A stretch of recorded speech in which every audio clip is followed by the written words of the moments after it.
Okay, good morning, everyone. Thumbs up, you can hear me? Okay, thank you. All right, so it's Thursday, last day of the week. We're going to finish up these parabolas. Well, we're going to do more with parabolas, but wanted to start off by finishing the word problem that we were working on at the end of class last time. We had talked about this problem where we were going to drop a ball from a certain height off of a bridge. We had found the function that modeled this behavior of this ball. And what we still hadn't done was figured out when the thing hit the ground. So we had stopped right here at this equation, and I told you to use a quadratic formula. So that's what I wanted to do, to start with that. Let me finish this. After that, I'll ask if you have any questions over the homework problems. So to solve this equation, we're going to use our formula that x is equal to negative b plus or minus the square root b squared minus 4ac all over 2 times a. Now, keep in mind here that this is the formula that we have whenever we have a quadratic equation that looks like this. In other words, if our variable is x, this is the formula we use. Here, our variable is t. So just keep that in mind, that what we're going to be solving for here is t instead of x. Same formula, just don't write x down because that wouldn't be correct. And on this formula here, we need to figure out what a, b, and c are. Or on this equation, we need to figure out what a, b, and c are. So let's try and wake up today. I'm going to just call on somebody here. Taylor, you look like you're awake today. Can you tell me what a, b, and c are on this quadratic equation that we have?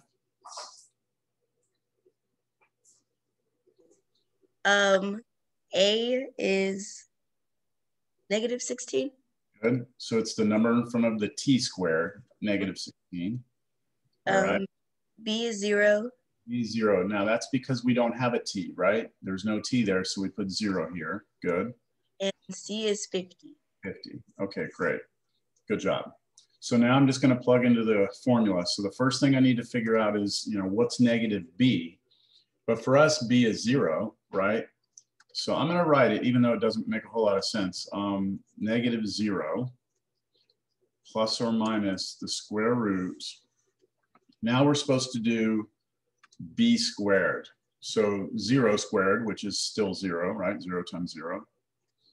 Minus 4 times a, which was negative 16, times c, which was 50.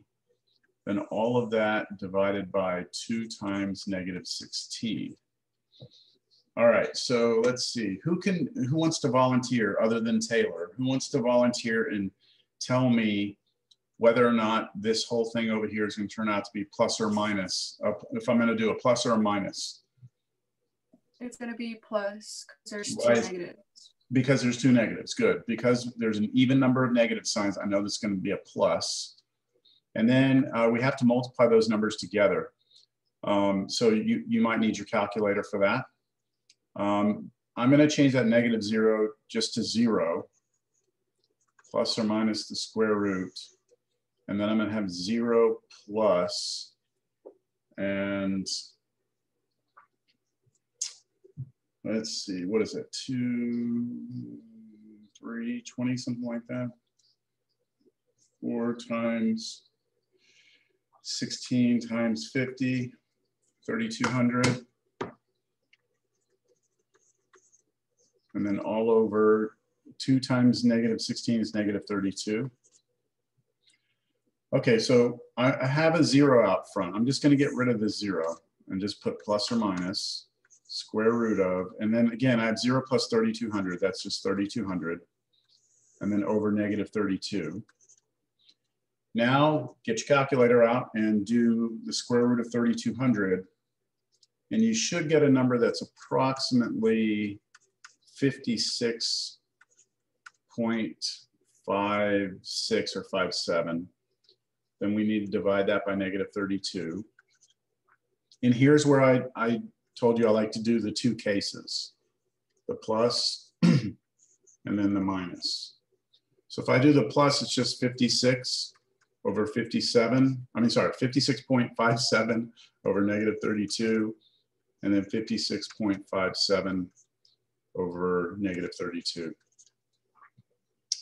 A little off today. I again had a very, very restless, sleepless night because my dog, well, yeah, my dog, I don't know if you can see my dog in the background here. Can y'all see my dog?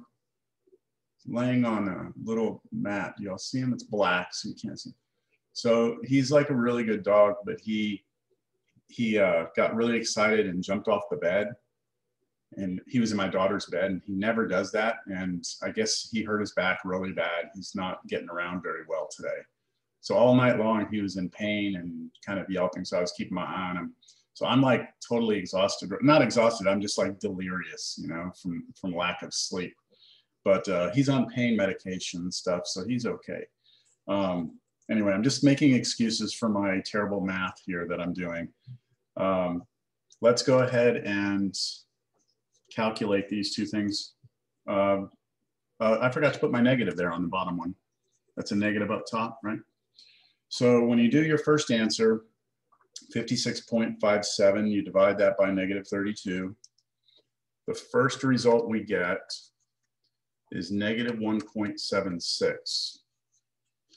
And then when we do the other one, we're going to get that same answer, positive. Okay, now it's very important that we look at these answers and interpret them and use them to answer the question, because the question was, when does this ball hit the ground? And what I tried to convince you of last time is that, you know, graphically, we know that this function we came up with is a parabola that opens down. We knew it was down because of the negative.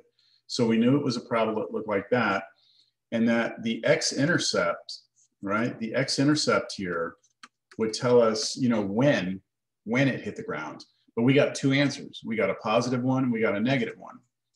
So we're going to throw out the negative answer because negative time doesn't make sense, right? So, I mean, realistically speaking, this parabola only exists on the right-hand side because we can only have, t can only be 0 or positive numbers. You can't have negative time. So our only realistic answer here is 1.76. So I'm going to come back up here. 1.76 seconds is how long it takes. So when you're taking your test, I'm going to be happy if you get these two answers, but you still have to interpret those answers and give me the correct answer in the question. So you need to include seconds on that. Are there any questions on that? Okay, we're going to do another example, so don't worry about it too much. Were there any questions over the homework at all, the problems that I asked you to look at? I have two questions. So is it possible you could send this set of notes in the chat or something? Yeah, you want just what I did last time? Yeah, just this like paper or that paper, yeah. Yeah, I'm gonna just export the whole thing. Let me figure out where I'm gonna put it real quick. Okay. Hold on, there we go. Okay, let me get into the chat real quick here.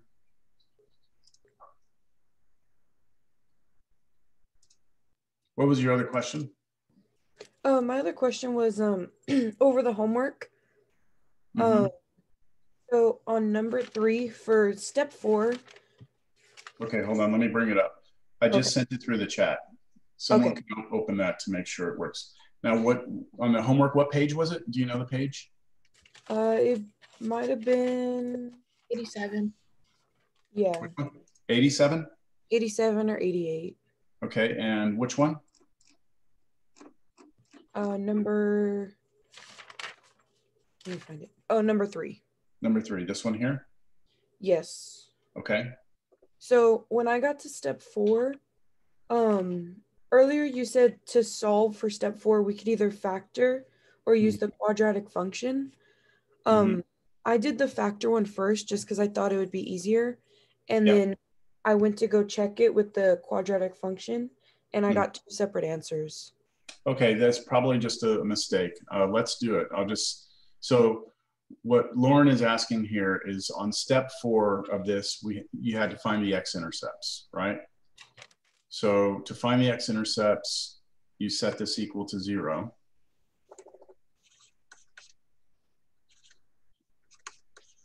And you decided to factor it, right? So when you factored it, what did you factor out? Did you factor an x out or 2x? Well, I tried to do, because I don't remember what it was last time, because you said how to solve, we could either factor or quadratic function. Mm-hmm. So I did in parentheses x plus 0 and then equals 0, and then the other side x minus 2 is equal to 0. Okay, I think that's where your problem lies, because for this right here, what the first thing we would do to factor this is pull out a greatest common factor, a GCF. So you look for something that they both have in common, which in this case, they both have a 2 and they both have an x. So you could pull out a 2 or negative 2. It's up to you. What do you want to pull? A negative 2 or a positive 2? 2. 2, and then the x. And then in parentheses, you would have whatever's still here, which would be negative x plus 4. Does that make sense that if you multiply this back through, Yeah. you get back? Okay, so now what you do, because this is now multiplication, you set each of these equal to 0. Now I'm actually going to talk about this more today. All right, so if you're having trouble on this, don't worry, we're going to go through some problems. You set each of these equal to 0, you should get x's. If you divide both sides by 2, you still get 0. And here, if you solve this, you get x equals 4. Are those the answers you got from your quadratic formula? Yeah, I got 0 and 4, and then the other one I got 0 and 2. 2, But yeah. So I was wondering like what I did wrong on the factoring part. Yeah. Steps easier for me than the quadratic function, so I thought I did. Yeah, I don't know. I'd have to see what you did on the factoring to be able to tell you what you did wrong. I'm trying to figure out how you got x plus 0. Did you try and come up with like 2 numbers that multiply to be something, add to be something? Is that what you were doing? No, so I just looked at my previous notes for when you first showed us how, and I thought each number was like, you put one number in A and then you put another number in C, so that's what I did. If that makes sense. Well, I tell you what, we're going to get more practice with this today. All right. So maybe after I get through a few of those, you'll feel more comfortable with it. Okay. Okay. Okay. Sounds good. Thank you. Okay. No problem. Anyone else have a question over homework or anything else?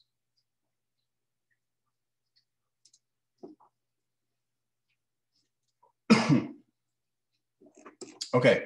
So let's talk about this solving of the quadratic.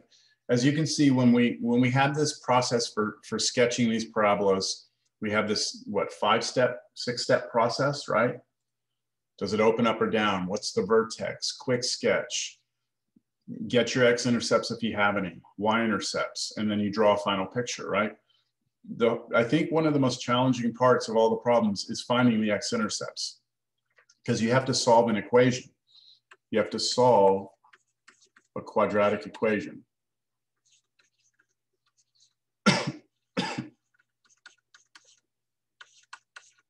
So when it comes to solving quadratic equations, we have, like I said, a couple of options, right? We could factor or we could do the quadratic formula. I'm going to list out the different techniques. The first thing that you want to do is, when you're solving quadratics, is just look at the quadratic. So when you look at the quadratic, you're going to have one of 3 things happen. Okay, one thing you could have would be like a traditional quadratic. It could look like this: x squared. I'm just going to make one up. Minus 4x minus 5 equals 0. Okay, so notice that we actually have 1, 2, 3 pieces, right? We have 3 terms here. Okay, that's one thing that could happen. Another thing we could have happen would be something like this.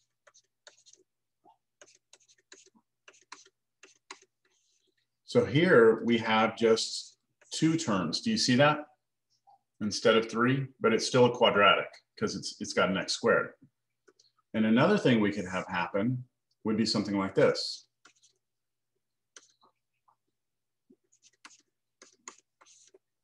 So that one also has 2, right? But what's the difference between the second one and the third one? There's something different. They're missing either B or C. Yeah, so if you look at the middle one, this one has an x term, right?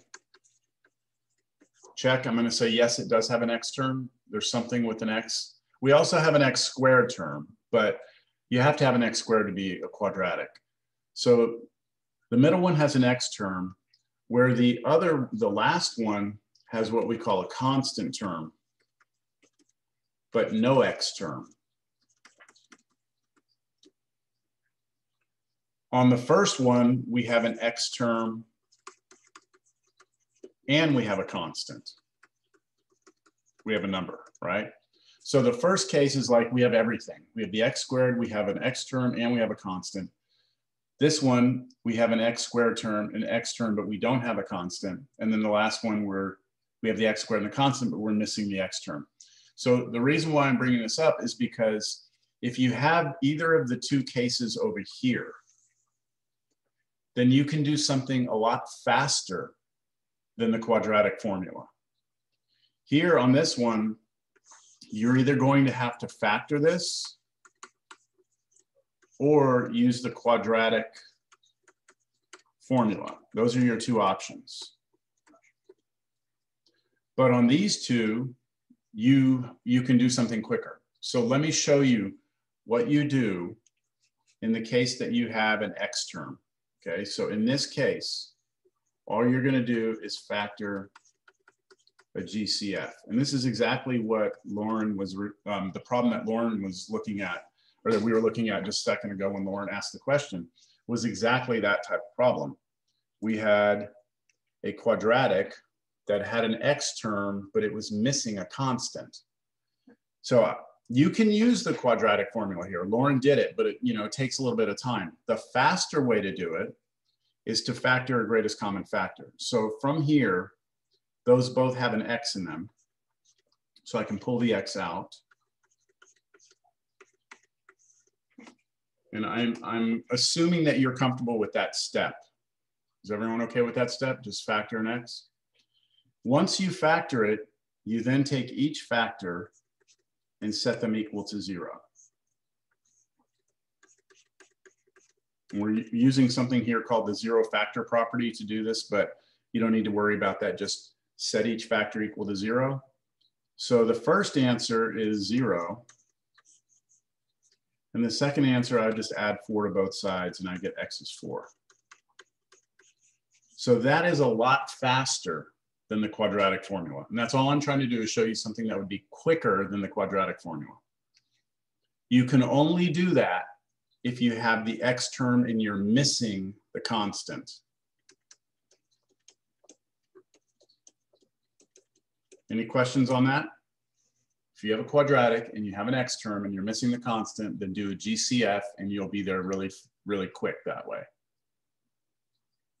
Now, the other case, okay, this one right here where we have a constant but no x term, we're gonna do something different. We're not gonna do a GCF because we don't have a GCF. They both don't have x's in them. What we're gonna do is we're gonna isolate the x squared.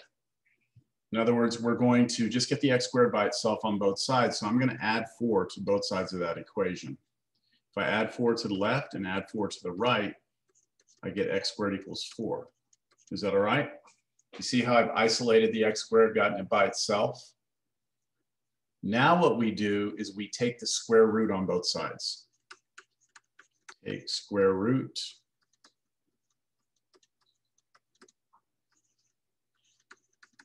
Both sides. And remember that you always have to have plus or minus. So I'm going to take the square root of the left side equals plus or minus. You have to put the plus or minus. And then the square root of x squared is just x, and then plus or minus the square root of 4 here would be 2. So your two solutions are positive and negative 2.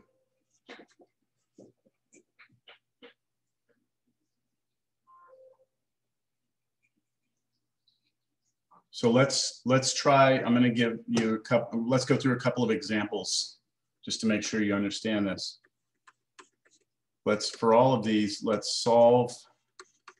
I'm going to give you a couple problems. I'm going to let you work on these on your own, and then we'll check to see how you did. So in the first one, I'm going to give you 4x squared minus 12x equals 0. And then on the next one, I'm going to give you negative 3x squared. Hold on. Plus 27 equals 0. And the last one I'm going to give you is 5x squared equals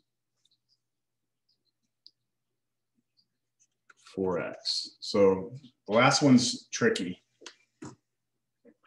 So why don't I give you, I don't know, 4 or 5 minutes. You just work on your own, and then I'm going to call on somebody to see how they did it. And I'll scroll up a little bit so you can kind of see everything.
Go ahead. I launched a poll. Let me know if you've finished at least the first 2, parts A and B.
Okay, I think that that's enough time to at least look at the first two.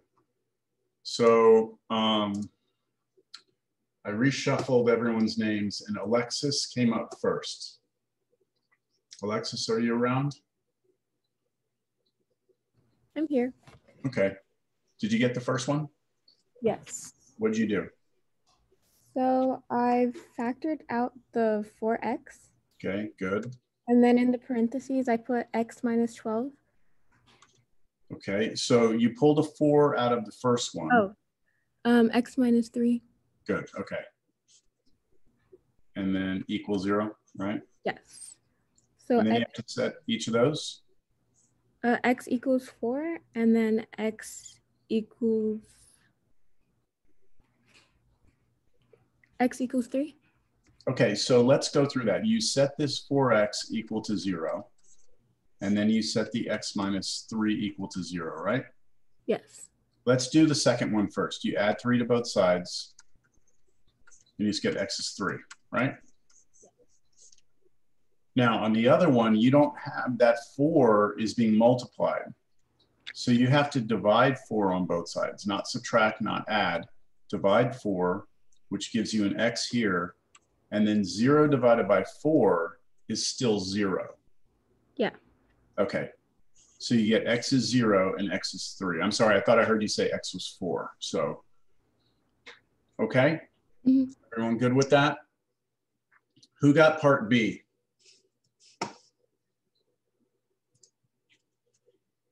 Anyone want to share? I can do it. Okay, Taylor. So I took out the -3 because they both can factor into it. So you factored out a -3 first? Yeah. Okay. So I put -3 parentheses x squared minus 9. Okay. And then from there I got x equals plus or minus 3, and then x equals 0. So explain to me how what you did. I've lost you here. So for the parentheses or whatever, I figured that 3 times 3 equals 9. So that's how I got the plus 3. Got you. Okay, I'm following you. I understand what logically you're doing. That's not going to work though, because even though 3 works, but was that your only answer, or did you get another answer? Well, I put plus or minus 3. Plus or minus 3. Okay, so that'll work, but you're getting that just by looking at that and saying what would make that whole thing 0. Is that what you're doing? Yes. Okay. So even though that will work, let me suggest something else. Okay.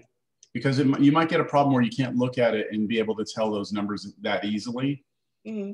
This is a quadratic that is missing the x term, right? Yes. You don't have an x term. So what I said is to try and isolate the x squared. So let's try and get this by itself. So Taylor, if I wanted you to get that by itself, what would you have to do to the 27? Move it over. Move it over. Okay, so you subtract it on both sides. Okay, so it's gone here. You'll have -3x squared here equals -27. Okay, we're still trying to get x squared by itself. Right now, we almost have it, but it's got a -3 in front. So how would we get rid of the -3 that's being multiplied in front, Taylor? Divide and get 9. Divide both sides by -3, right? So it'll cancel. We'll get x squared. And over here, you get a negative divided by negative, which is positive. 27 divided by 3 is 9. And once you have the x squared by itself, what I said to do up here is take the square root of both sides and don't forget to do plus or minus. Now we're going to get the same 2 answers. Okay, we take square root of x squared. We do plus or minus. We do square root of 9. We should get x equals plus or minus 3. So Taylor, on a test, if you gave me the correct answers, I wouldn't take off. I'm just concerned that if I gave you a different problem where you couldn't see it as easily, that you might run into trouble. Okay. Okay. Good. Thank you. Did anyone get C? C is a little tricky. I did. What did you do? First, I moved the 4 over to where 5x squared was. Good. So that's the first step that I hadn't shown you. I want to see if anyone would get this. Right now, we don't have a quadratic equation that equals 0. So Abby is moving the 4x on the right. She's subtracting it on both sides like this, right? 4x on both sides. So you're getting 5x squared minus 4x equals 0, right? Cancels out. You want to keep going, Abby? Sure. So then I just took the x out of the equation, or Okay. factored it. So right now, everyone, do you see now we have a quadratic that has the x term but is missing the constant? So since you're missing the constant, you should be able to factor something out, which in this case would be the x. You're left with 5x minus 4. Now what? And then I just put the x like by itself to where it equals 0. Okay, set the first one to 0. And then I put 5x minus 4 to 0. Okay, good. And then added 4 to the other side of the equation. Yeah, so just this second one right here is just a linear equation. We're just gonna solve for x. So add 4 to both sides. 5x equals 4. And then you divide it by 5, right? Yes. Divide by 5, get x equals 4 over 5. And that's your answer. And then the other answer is just x equals 0. There's nothing else to do there. So you have 2 solutions.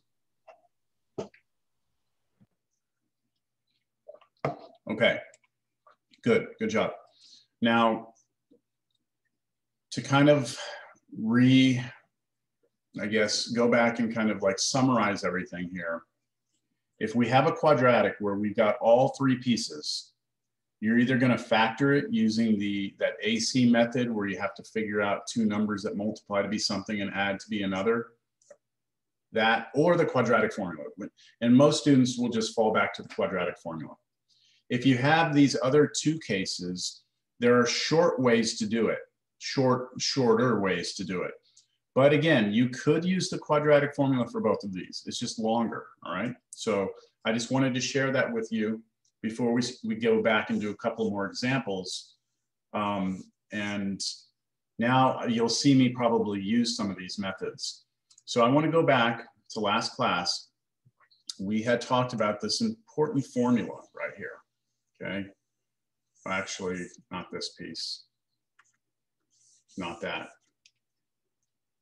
Just this piece right here, that this is the formula that we use if we're going to drop any object on Earth, or for any object moving on Earth, that whether or not you throw it up in the air or throw it down or just let it go, that's the formula for it. And that's a pretty useful thing for us in physics. So I'm going to do another problem now, but it's going to be a little different than just dropping something off of a bridge. What we're going to do now is we're going to take, let's just take a ball again. A ball is thrown up at 20 feet per second from a 130-foot building.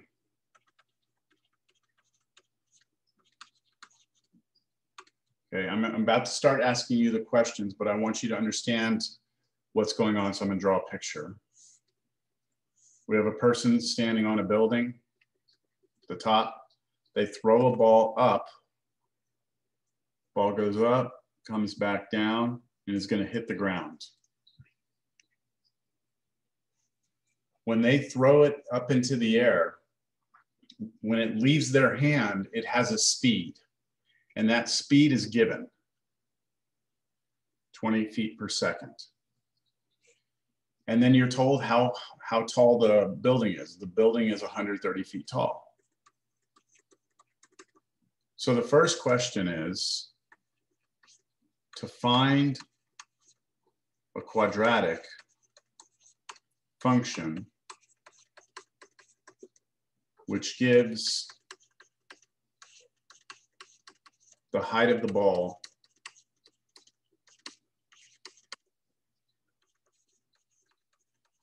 as a function of time.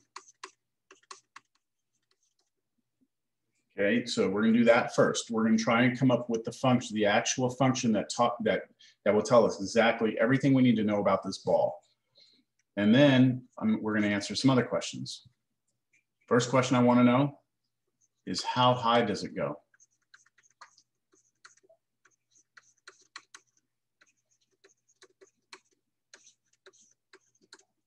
So our answer to that question should be some sort of feet, right? Would you all agree that it's going to be bigger than 130? Because we're throwing the ball up, right? So it's going to have to go up and then come back down. So our answer should be bigger than 130. C, when does it reach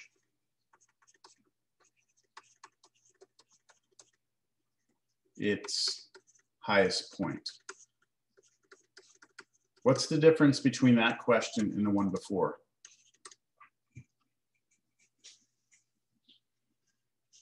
C is asking about time. Yeah, so C is asking about how long it takes. So it wants to know when you let that ball go, how many seconds is it going to take to reach its highest point? Okay, the next question is when does it hit the ground? All right, so those are the things we want to know. So first things first, we have to come up with the function. And I'm going to go back to this from, oops, see if I can get all this or not.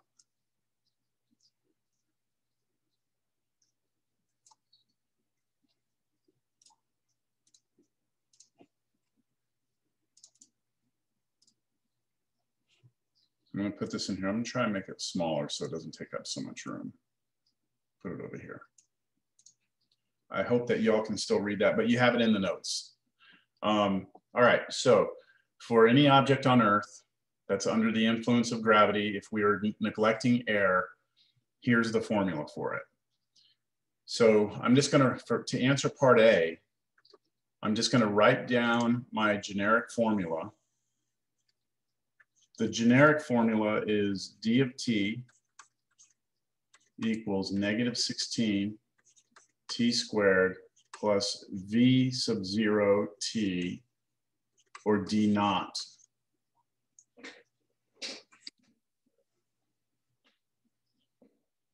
All right, so can someone tell me what are the two things that I have to have in order to be able to get the function? What two things do I have to fill in this formula?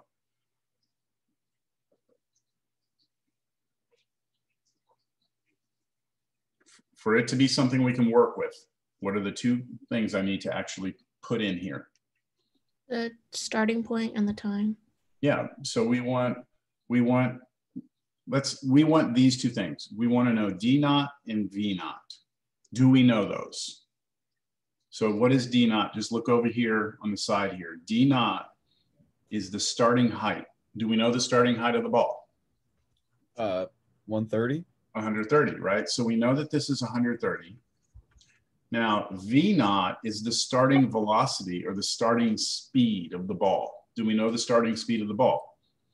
20 feet per second. 20 feet per second. Now, over here, I put two things here, and when I wrote those down, you weren't sure what I was writing this down for, but we want to make it a plus if the object is moving upward, and we want to put a negative if it's moving downward.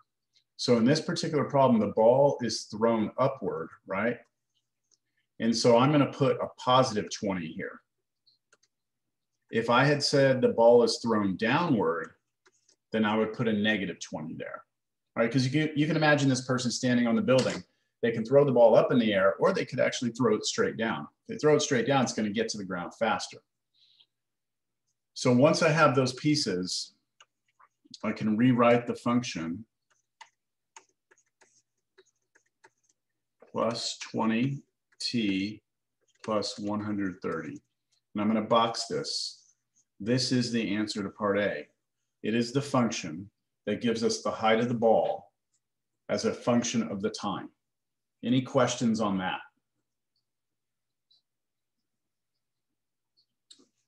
Just out of curiosity, does anybody have an idea as to why this -16 always stays the same? Like what do you think determines that -16? Does it have something to do with Earth's gravity? Exactly. It has everything to do with Earth's gravity. That -16 comes from the acceleration of gravity on Earth. If you were on a different planet, or if you were on the moon, and this is kind of remarkable, if you go to a different planet, or you go to the moon, which is right near us, right? Then the only thing that would change in that formula would be the -16. That number would become different, but the rest of it would be the same. So if I wanted to know how fast a ball dropped on the moon, I'd be working with the exact same formula, except the -16 would be a different number. So it's pretty cool that you can use this on any planet. And this is why we can predict so many things. We can send a rover to Mars, and we can figure out how to get there and land and do the things we need to do. It's because we understand how gravity works there, and how our formula is changed once we get there. Okay, let's go ahead and now answer part B. So for part B, oh, you know what? I should ask you this. This is we know this is a parabola. We know it opens down, right?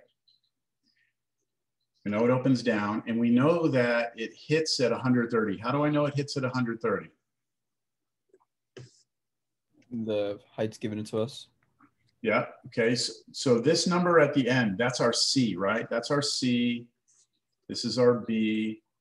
This is our A. We've seen from the problems we've done that the y-intercept has always been C, hasn't it? So on our graph, that's our y-intercept. Now we know the ball goes up, and then it comes back down and hits the ground somewhere, right? So for part B, what is it that they're really asking for? In terms of things we've already done, we've been graphing parabolas the last few days. What is part B really asking us for? For the X-intercept? Is it? How high does the ball Oh, go? I'm sorry. I was looking at the wrong question. Sorry. Okay. The vertex. Okay, it's kind of, I'm going to say it's kind of the vertex. We're at least thinking the right thing. This point right here, right, in orange, if you can see that, that is the highest point on the graph, right? But remember that that point has two pieces to it, H and K. H is how far left and right you are, and K is how far up and down you are. So what are they really asking for in part B? Are they asking for the point HK? Are they asking for just H? Or are they asking for just K? What do you think?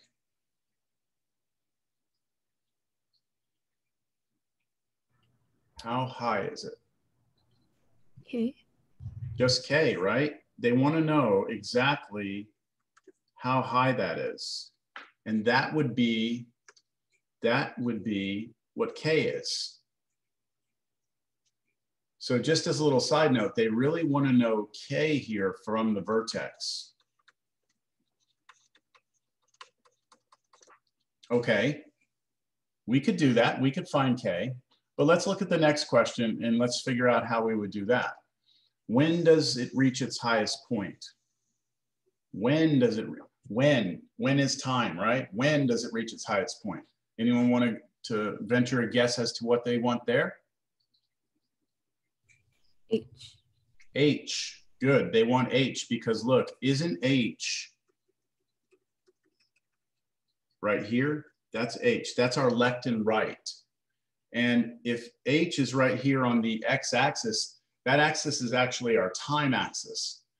So for this part, they want the h from the vertex.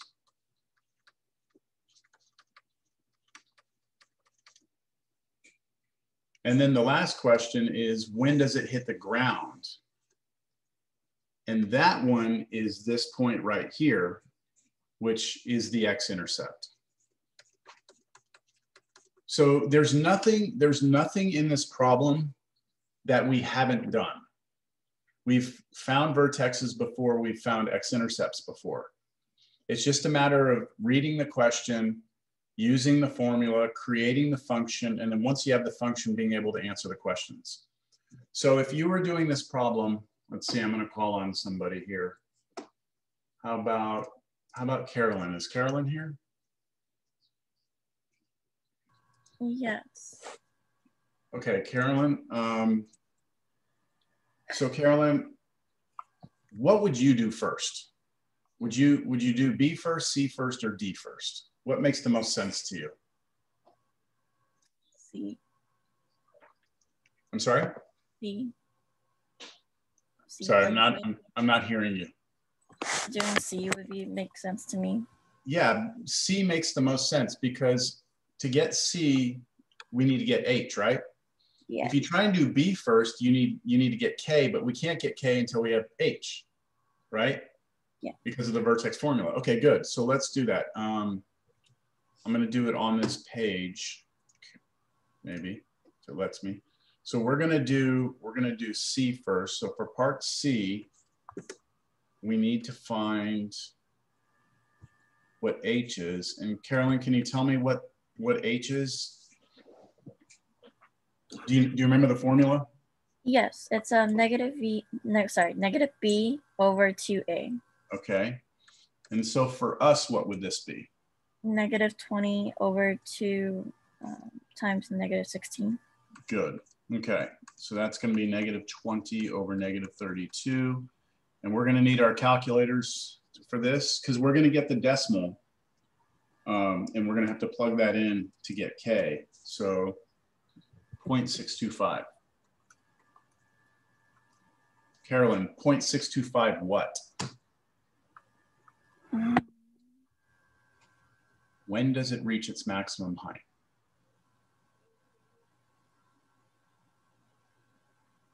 What do you mean? When, right? Oh, So yeah. 0.625 what? Seconds. Seconds, all right? This formula is always in seconds and feet. So we just need to understand that this is going to be seconds. So if you're standing on a 130-foot building and you throw a ball in the air and that ball leaves your hand moving 20 feet per second, gravity is going to take over, start slowing it down. It's going to reach its maximum point. It's going to take 0.625 seconds for that to happen, which is a little more than half a second. Reaches its max height, and then it's going to start coming back down to the ground. Now, good job, Carolyn. How about Kiara? Kiara, are you around? Yeah. Are you following this, Kiara? Yeah, kind of. Okay. Let's now go to part B and figure out how high the ball goes. So Kiara, we said for part B, we need K from the vertex. So Kiara, do you remember how to get K from the vertex? Once you have H, what do you do to get K? You multiply the equation by it, right? Yeah, you plug that value into the equation, right? So we're going to take our answer that we just got and we're going to plug it in here to this function for T. We're going to replace T with it. So we're going to go negative 16 times 0.625 squared plus 20 times 0.625 plus 130. And now again, we'll need our calculator and we need to do order of operations. So we'll need to do the 0.625 squared. Kiara, do you have a calculator? Yeah. Can you do that 0.625 squared and tell me what you get? 0.3906. Okay, so I'm going to write equals negative 16 times, I'm going to put it in parentheses, 0.3906, that's fine. Plus, Kara, can you go ahead and do 20 times 0.625? Tell me what you get. Okay. 12.5. So 12.5 there, and then we still have plus 130. The only thing we need to do next is multiply those together. Kiara, I'll let you do this last one. Negative 16 times 0.3906. Okay.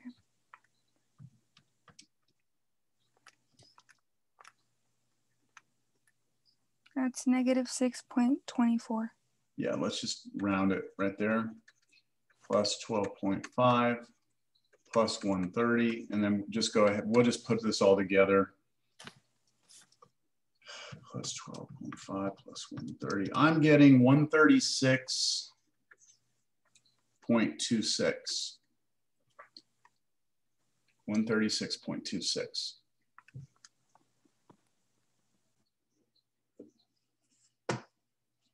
Sammy, are you around? Yes. Okay, Sammy, that answer 136.26, it's 136.26 what? Feet. Feet, right? Because that is the maximum height. There we go. Good, everyone this making sense? All right, Sammy, part D asks when it hits the ground. And we said, okay, well that from the picture looks like the X-intercept. So what does that mean we need to do for part D, Sammy? Do we have to equal it to 0? Yep, we have to take the entire ugly thing and set it equal to 0. Last question for you, Sammy. If you had to solve that quadratic equation, how would you go about that?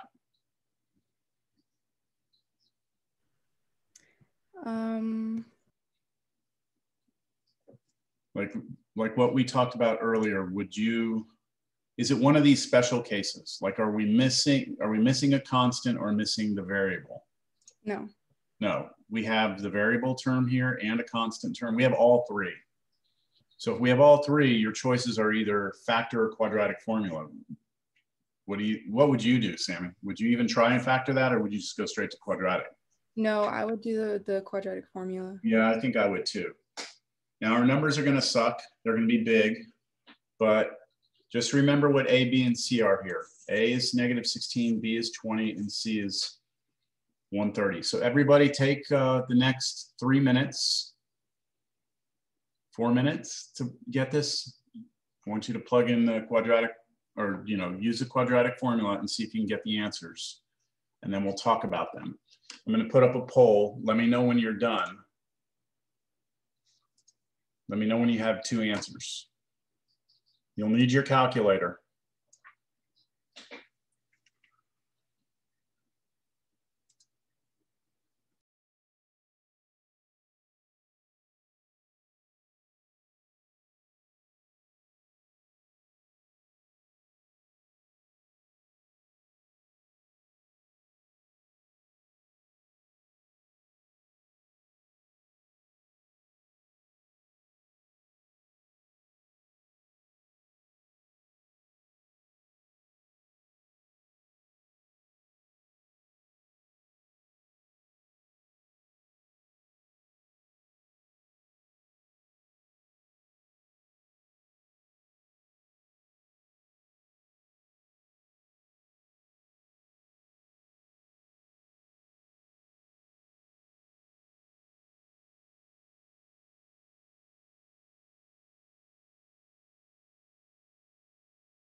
So while you're working on this, I just want to mention that, it's important that you actually try and do this by hand, because when we get to the test, you want to have had some experience trying this, right? I know it's easy to watch me do it, but it's a different thing to have you do it. So I'm going to start filling out the answer right now, start doing the work, and you can kind of check as you look, as you're working.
Okay, as you're finishing up there, my work is up here.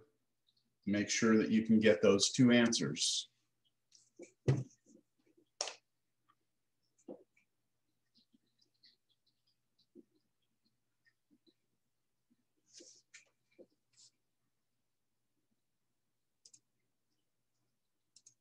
Is Denise around?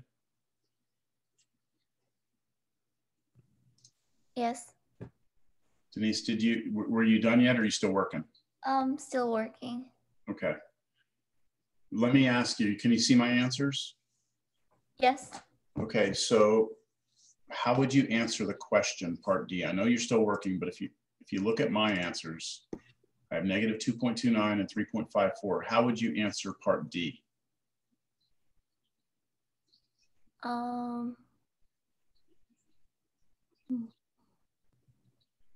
So what do these two numbers represent, is what I'm asking.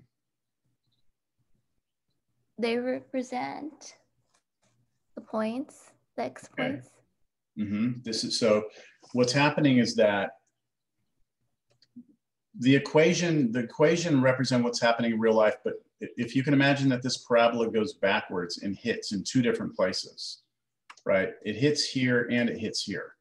Which of those answers which is the only one that makes sense for us, Denise? Do they both make sense, both negative and positive? Yes. Okay, so they do. I mean, these make sense in terms of the algebra, yes? Yes. But in terms of the person standing on the building, throwing the ball, it only hits in one place, right? Mm-hmm. And it hits over here. So this one right here is when we have a positive answer, right? Yes. So we can throw out the negative answer. But this 3.54 represents what? Is that feet or is that seconds? Seconds. Seconds. All right. So to answer this 3.54, when does it hit the ground? 3.54 seconds after it's thrown.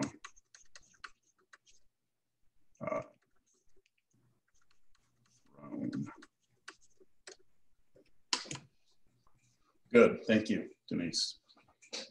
So that's it. I'll put the work back here. But so what we're saying is, you know, on Earth, if you take a ball and you stand on a building that's 130 feet tall and you throw a ball into the air at 20 feet per second, it's going to take 3.54 seconds for that ball to go up and come all the way back down and hit the ground. Okay? Any questions? Okay, let me give you your homework. Now, we're not done, but I want to give you the homework assignment. So I had you graph these things.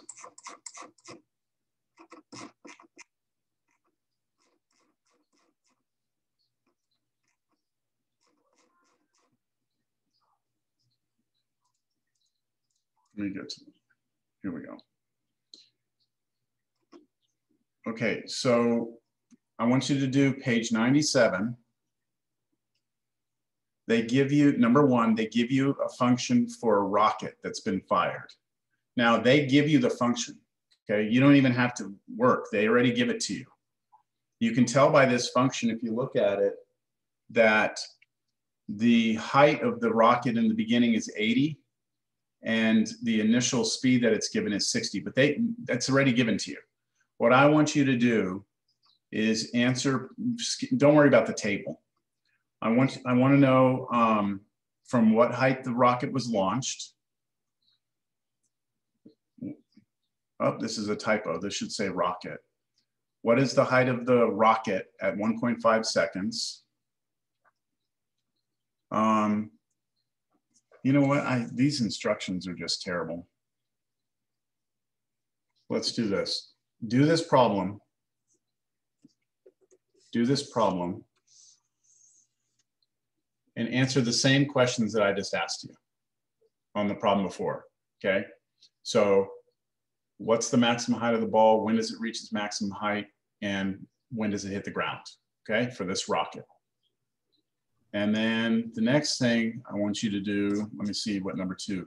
let's go ahead and do number 2, the same thing. Answer the same questions that we just did in class with number 2. Let's see. And if you want number 4, so that'll be 3 problems. Okay. Number 1, number 2, and number 4, starting on page 97. All right, those problems are exactly like what I'm going to give you on the test. Any questions? You said 1, 2, and 4? Yeah, do number 1, 2, and 4, but don't follow their instructions. Follow the instructions that I just gave you in class, which was to figure out how high it goes, whatever it is, rocket, a ball, whatever. Find out its maximum height, when it reaches its maximum height, and when it hits the ground. Don't worry about finding the equation because they already give that to you. All right. All right, last topic, and I'm going to stop recording this. I'm going to stop recording because I'm going to talk about a